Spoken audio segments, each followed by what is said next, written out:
And this one is a cooperative game where players are going to be playing through an overarching campaign, which is going to be going through a bunch of different missions made up of a bunch of different objectives. Each player is going to be playing as their own individual character with 4 stats that are going to be helping you in a variety of different ways. The first one is your attack stat. The second one is the strength of your body, which is going to be determining your health and your movement.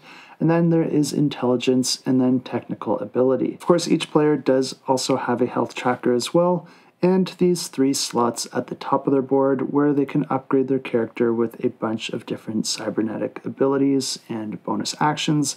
And the way that those work is that you can spend them on your turn in order to activate any of the icons outlined on them.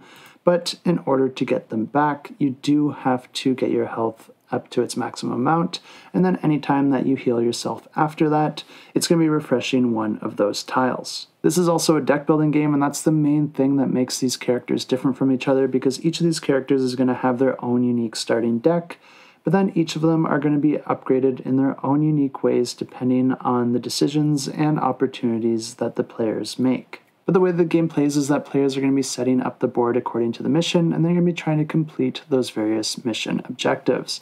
The way that the rounds work is that there's going to be a round where players are taking their actions, and then there's going to be a cooldown phase where players can spend anything that they've gained. But then also the game itself is going to progress, which could allow additional enemies out on the board, or could give some additional activations to the enemies that are already there, or it could do something completely different like opening up new sections or progressing different efforts that either the players or the enemies are trying to achieve. The players are each going to have a hand of cards, and then players are going to be taking turns using those cards to perform their actions. This is going to allow you to move around on the board, hack various systems, open doors, damage enemies, heal your own damage, or pick up various tokens that can be spent for upgrades later. If you ever start your turn in a room with an enemy, then you're going to be rolling dice for both you and the enemy to determine what damage is done.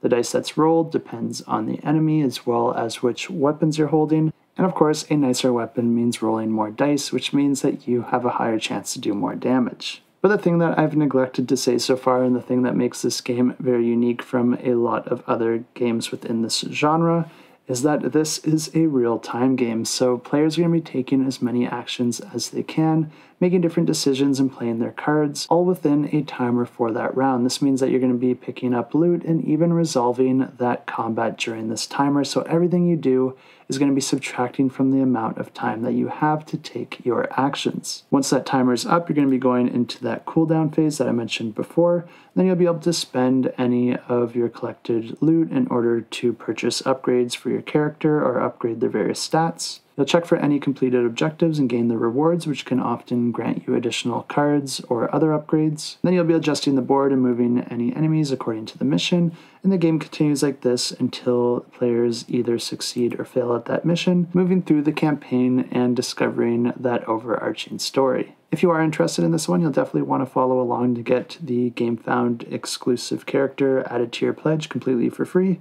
and I will have a link to this campaign in the description down below. And I almost forgot to mention that this one does have an app to facilitate the game and make it play a lot more streamlined, but it is not required if you are not a fan of apps.